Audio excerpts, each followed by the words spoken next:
hello साथीहरु अनि आज चाहिँ आएको छु आमा र छोरी सब्जी खोज्नुको लागि जंगलमा हेर्नुहोस् यस्तो जंगलमा आइपुगेको छु अहिले चाहिँ फिलिङ्गे बाँसको तामा अनि कोलको बुङ्गाहरु निस्किने टाइम भयो नि त अनि त्यही भएर छोरी र म चाहिँ अलिक जंगलतिर आएको छु आज चाहिँ सब्जी भेट्छ भेट्दैन है अनि साथीहरु हामी चाहिँ फिलिङ्गे बाँस तामा भएको जग्गामा आइपुग्यो यस्तो हुन्छ है फिलिङ्गे बाँसको तामा कोले देखेको छैन यो चाहिँ सानो खालको खानुको लागि चाहिँ एकदम टेस्टी के गर्नु र साथीहरु पुरा बेतको काँडा काँडा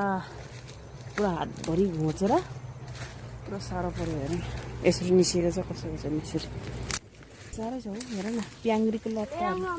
गिराउनु खोज्छ फेरि लिएर आइज न झन्नै लडे नि हौ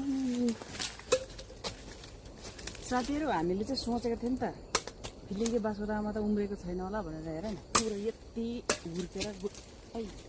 हुर्केर गएर यति लम्बा लम्बा भइसकेको छ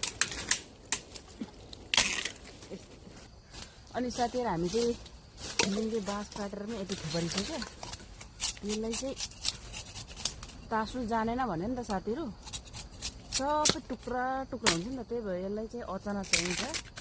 अचानक चाहिँ एकैबारमा चटचट काट्नु पर्यो अनि चक्कुहरू पनि धार चाहियो नभए चाहिँ सबै त्यो यो आँखाबाट सबै छुटेर टुक्रै टुक्रा हुन्छ नि त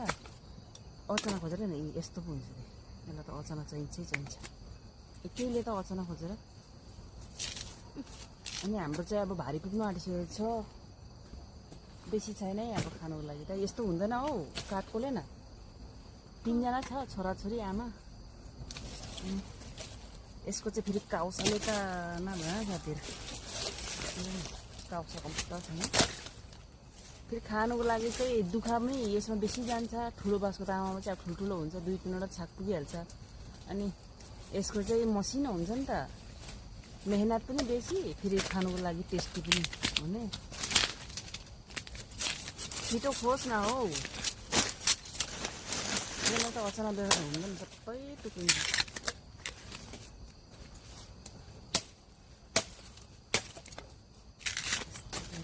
पुरा हुर्किसकेको रहेछ नि हौ हुर्किसकेको रहेछ सबै यस्तो गरेर यतिको चाहिँ खाँदा हुन्छ साथीहरु हामी चाहिँ फिलिङ्गे बाँसको तामा काटेर पनि जंगलबाट बाहिर निस्कियो आमा छोरी भएर आज त 2 जना मात्रै छ अनि जंगल निकै जंगलभित्रै पसिसकेको छ कि हामी चाहिँ डर लागेर फटाफट निस्किहाले अनि हाम्रो सब्जी चाहिँ यति भएको छ साथीहरु हेर्नु अनि रात पनि पर्यो साथीहरु मछेर पनि बेसी खाएन मछेर साह्रै यो